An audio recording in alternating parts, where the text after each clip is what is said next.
شہر میں ابا کا ایک پرانا دوست تھا، ابا کے بچپن کا ساتھی تھا جس سے انہوں نے سالوں سے رابطہ نہیں کیا تھا۔ ابا نے صبح ہوتے ہی بڑی امید سے اس سے رابطہ کیا، کسی سے موبائل لے کر اسے فون کیا تو اس نے دلاسا دیا کہ تم لوگ فکر نہ کرو، جلد ہی میرے پاس آ جاؤ، میں تم لوگوں کا کوئی نہ کوئی بندوبست کیے دیتا ہوں۔ ہم جلد ہی اس کے بتائے ہوئے پتے پر پہنچے۔ وہ ہم سے مل کر بہت خوش ہوا۔ اس کے 2 چھوٹے بچے تھے۔ وہ ابا سے کہنے لگا کہ تم فکر مت کرو، تمہارا بھائی زندہ ہے اور میں تمہارا ہر حال میں ساتھ دوں گا۔ اس نے اپنے گھر کے ساتھ والا ایک خالی کمرہ ہمیں دے دیا اور کہنے لگا کہ تم لوگ آرام سے یہاں رہ سکتے ہو، میں صبح ہوتے ہی تمہیں کہیں نہ کہیں مزدوری دلا دیتا ہوں، کیونکہ میں بھی مزدوری کا کام کرتا ہوں تاکہ محنت کر کے تم لوگ اپنے گھر کا خرچ چلا سکو۔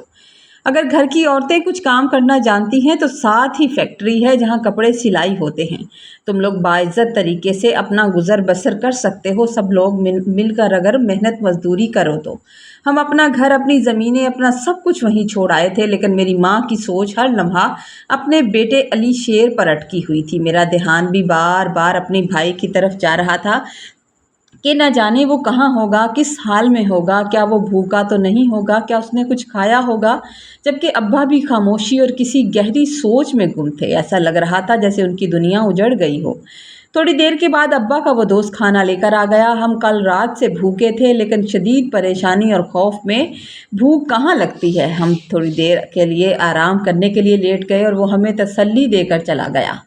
صبح سویرے جب ابا اٹھے تو انہوں نے کسی سے موبائل مانگ کر اپنے قبیلے میں کسی نوجوان کو فون کیا اور حالات کا پتہ کیا تو معلوم ہوا کہ سردار کا بیٹا ہاسپٹل میں دم توڑ گیا ہے۔ اور یہ خبر سنتے ہی ہمارے تو پیروں تلے زمین نکل گئی کہ قبیلے کے ہمارے ایک رشتہ دار نے کانپتی ہوئی آواز میں یہ بھی بتایا کہ سردار کو معلوم ہو گیا ہے کہ آپ لوگ جگہ چھوڑ کر بھاگ گئے ہیں۔ اس کے شکاری کتے ہر طرف آپ کو ڈھونڈ رہے ہیں۔ اس نے 5 لاکھ روپے کا انعام رکھا ہے، لہٰذا کسی پر اعتماد مت کرنا۔ مگر ہماری بدقسمتی کہ ابا کا وہ دوست جس نے ہمیں پناہ دی تھی، وہ دراصل ایک لالچی اور خود غرض انسان نکلا۔ جیسے ہی اسے پتہ چلا کہ انعام کے بارے میں تو اس کی نیت بدل گئی۔ اس نے فوراً سردار کو خفیہ طور پر فون کر کے ہمارا ٹھکانہ بھی بتا دیا اور ہمارے ساتھ ایسی غداری کی جس کا ہم نے کبھی تصور بھی نہیں کیا تھا۔ سردار کے مسلح بندوں نے اسی رات ہمارے ٹھکانے پر چھاپا مارا اور ہم سب کو قابو کر لیا تھا۔ ہمیں کسی مجرم کی طرح گاڑی میں ڈال کر دھکے دیتے ہوئے حویلی لے جایا گیا۔ میرا رو رو کر برا حال تھا۔ ماں میری سکتے کے عالم میں تھی اور باپ صبر کی آخری انتہا پر تھا۔ حویلی پہنچتے ہی ہمیں ایک اندھیرے حبس زدہ کمرے میں بند کر دیا گیا۔ شام کو جب ہمیں سردار کے سامنے پیش کیا گیا تو علی شیر بھی خود ہی وہاں پہنچ گیا تھا، کیونکہ اسے پتہ چل چکا تھا کہ اس کی فیملی کو سردار نے پکڑ لیا ہے۔ وہ اپنی فیملی کو بچانے کے لیے موت کے منہ میں خود ہی آ گیا تھا، اور اس نے آتے ہی سردار کے سامنے گھٹنے ٹیک دیے اور کہنے لگا کہ میں اپنا جرم قبول کرتا ہوں۔ میں قبول کرتا ہوں کہ یہ سب میں نے کیا ہے اور جو سزا دینی ہے مجھے دے دو، لیکن میری فیملی کو چھوڑ دو، میرے ماں باپ اور میری بہن کو چھوڑ دو۔ سردار نے ایک نظر میری بھائی کی طرف دیکھا، اس کی آنکھوں میں وحشت تھی۔ اس نے اٹھ کر ایک زوردار تھپڑ میرے بھائی کے منہ پر مارا اور پھر اس کے مسلح گنڈے میرے بھائی کو وحشیانہ طور پر مارنے لگے، زمین پر گرا کر۔ یہ سب ہماری آنکھوں کے سامنے تھا۔ ہم چیخنے لگے، رونے لگے، سردار کے پاؤں پکڑ کر منتیں کرنے لگے کہ خدا کے لیے اسے مت مارو، لیکن وہ پتھر دل انسان ٹس سے مس نہ ہوا۔ جب علی شیر بری طرح لہو لہان ہو کر نڈھال ہو گیا تب جا کر اس نے گنڈوں کو منع کیا۔ پھر وہ سردار میری طرف بڑھا، اس کی نظریں مجھ پر جم گئیں اور کراہیت سے پوچھنے لگا، اچھا تو یہ ہے وہ لڑکی، یہ ہے تمہاری بہن جس کی وجہ سے تم نے میرے اکلوتے بیٹے کی جان لے لی؟ یہ لڑکی تو میرے بیٹے کے جوتے کے برابر بھی نہیں ہے۔ اب تمہاری جان تو جائے گی ہی، اس لڑکی کو بھی ہم نہیں چھوڑیں گے، اس کو بھی ہرجانہ ادا کرنا پڑے گا۔ یہ میری زندگی کا سب سے تاریک لمحہ تھا۔ اسی دوران ہمارے خاندان کے کچھ لوگ اور قبیلے کے معتبر سردار وہاں جمع ہو گئے۔ میرے باپ کے بھائی اور بہنوں نے رحم کی بہت اپیل کی، میرے خاندان کے کافی لوگ جمع ہو گئے اور سردار سے معافی مانگنے لگے۔ آخرکار ایک وحشیانہ فیصلہ کیا گیا کہ خون بہا میں زلیخا کو سردار کے خاندان کو دے دیا جائے۔ سردار زور آور کا 50 سالہ بڑا بیٹا فضل بخت، جو کہ خود ایک ظالم شخص تھا، جس کی پہلے 3 بیٹیاں بھی تھیں، اس کے ساتھ میرا نکاح کر دیا گیا اور بدلے میں میرے بھائی کو معاف کر دیا جائے گا۔ اپنی زمینیں، اپنے مویشی، اپنی جائیداد، سب کچھ میرے باپ نے اپنے بیٹے کو بچانے کے لیے سردار کے نام پر لکھ دیا۔ میرے ماں باپ نے اپنے دل پر پتھر رکھ کر اپنی بیٹی کی زندگی کا سودا کر کے میرا نکاح اپنی بیٹی کی زندگی کا سودا کر کے میرا نکاح اس 50 سالہ شخص کے ساتھ کر دیا۔ میں 18 برس کی وہ نرم و نازک عمر جس میں لڑکیاں اپنے مستقبل کے سہانے خواب بنتی ہیں، میرے لیے خوف، وحشت اور اذیت کی ایک ایسی تاریک رات میں بدل گئی تھی جس کی کوئی صبح مجھے نظر نہیں آ رہی تھی۔ وہ 50 سالہ درندہ صفت شخص فضل بخت، جس کی شکل دیکھتے ہی میرے دل میں خوف کا ایک ایسا طوفان اٹھتا تھا کہ میری جان نکلنے لگی تھی۔ اب وہ قانونی اور شرعی طور پر میرا مالک بن چکا تھا، جو میرے ساتھ جو چاہے سلوک کر سکتا تھا۔ میرے بوڑھے ماں باپ، جو میری زندگی کا واحد سہارا تھے، وہ آخری بار مجھ سے گلے ملے۔ ان کے آنسو میری قمیض کو بھگو رہے تھے۔ انہوں نے کانپتے ہوئے ہونٹوں سے میرے ماتھے کو چوما اور پھر میرے زخمی بھائی علی شیر کو، جس کی کافی ہڈیاں سردار کے گنڈوں نے بے دردی سے مار مار کر توڑ دی تھیں، خاندان والوں کے سہارے اٹھا کر وہاں سے چلے گئے تھے۔ ان کے قدم بہت بوجھل تھے اور میری چیخیں اس حویلی کی اونچی اور سنگدل دیواروں سے ٹکرا کر واپس آ رہی تھی۔ مجھے ایسا محسوس ہو رہا تھا جیسے میری روح میرے جسم سے کھینچی جا رہی ہے، لیکن وہاں کوئی میرا پرسان حال نہیں تھا، کوئی بھی میری بات سننے والا نہیں تھا۔ ویرانی اور سناٹے کے اس عالم میں حویلی کی 2 خراٹ نوکرانیاں مجھے بازو سے جکڑ کر ایک حبس زدہ اور تاریک کمرے میں لے آئی تھیں۔ وہاں مجھے انتہائی حقارت سے ایک پرانا سا سوٹ قمیض شلوار دیا گیا اور حکم دیا گیا تھا کہ میں روایتی لہنگا چولی اتار کر یہ لباس پہن لوں۔ میں نے زندگی میں پہلی بار وہ لباس پہنا تھا، لیکن جب میں نے کمرے کے ایک کونے میں رکھے بڑے سے آئینے میں خود کو دیکھا تو مجھے اپنی سہیلیوں کی وہ ہنستی مسکراتی باتیں یاد آنے لگیں، ان کے وہ مذاق یاد آنے لگے کہ زلیخا، تیرے نصیب میں تو کوئی شہزادہ آئے گا جو تجھے پلکوں پر بٹھا کر رکھے گا، کیونکہ تو اتنی خوبصورت ہے۔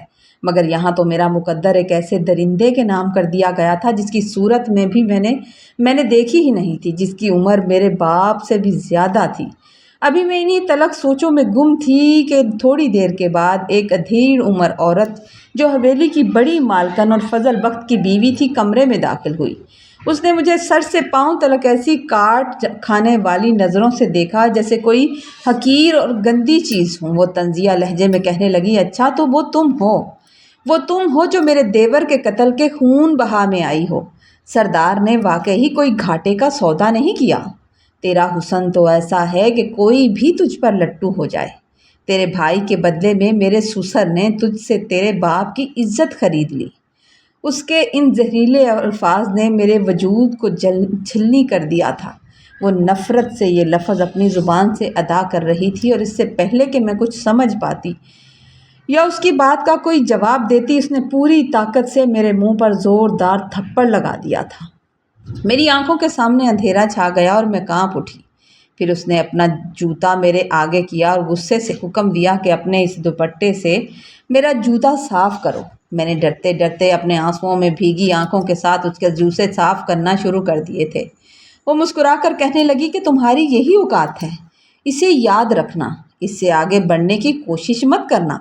یہ کہہ کر وہ چلی گئی اور مجھے میری اوقات کا یاد دلا کر چلی گئی۔ لیکن پھر میرے نام نہاد شوہر، وہ 50 سالہ فضل بخت، ایک بڑی سی پگڑی پہنے کمرے میں داخل ہوا تھا۔ میں خوف سے بیڈ پر سکڑ کر بیٹھ گئی تھی۔ اس نے ایک کرسی کھینچی اور اس پر بیٹھ کر مجھے حقارت سے حکم دیا کہ نیچے بیٹھو۔ میں کانپتے ہوئے اب نیچے بیٹھی تو اس نے غرور سے کہا کہ میرے پاؤں میں بیٹھو، میرے قدموں کے پاس بیٹھو۔ جب اس کے قدموں میں بیٹھ گئی تو وہ سکون سے سگریٹ پینے لگا۔ وہ کافی دیر تک سگریٹ پیتا رہا اور مجھے ایسی نظروں سے گھورتا رہا جس سے مجھے گھن آ رہی تھی۔ پھر اچانک اس نے جلتی ہوئی سگریٹ کا دہکتا ہوا حصہ میرے ہاتھ پر رکھ دیا۔ میں درد کی شدت سے چیخ مار کر پیچھے ہٹی تو وہ کہکا لگا کر ہنسا اور بولا، دل تو چاہ رہا ہے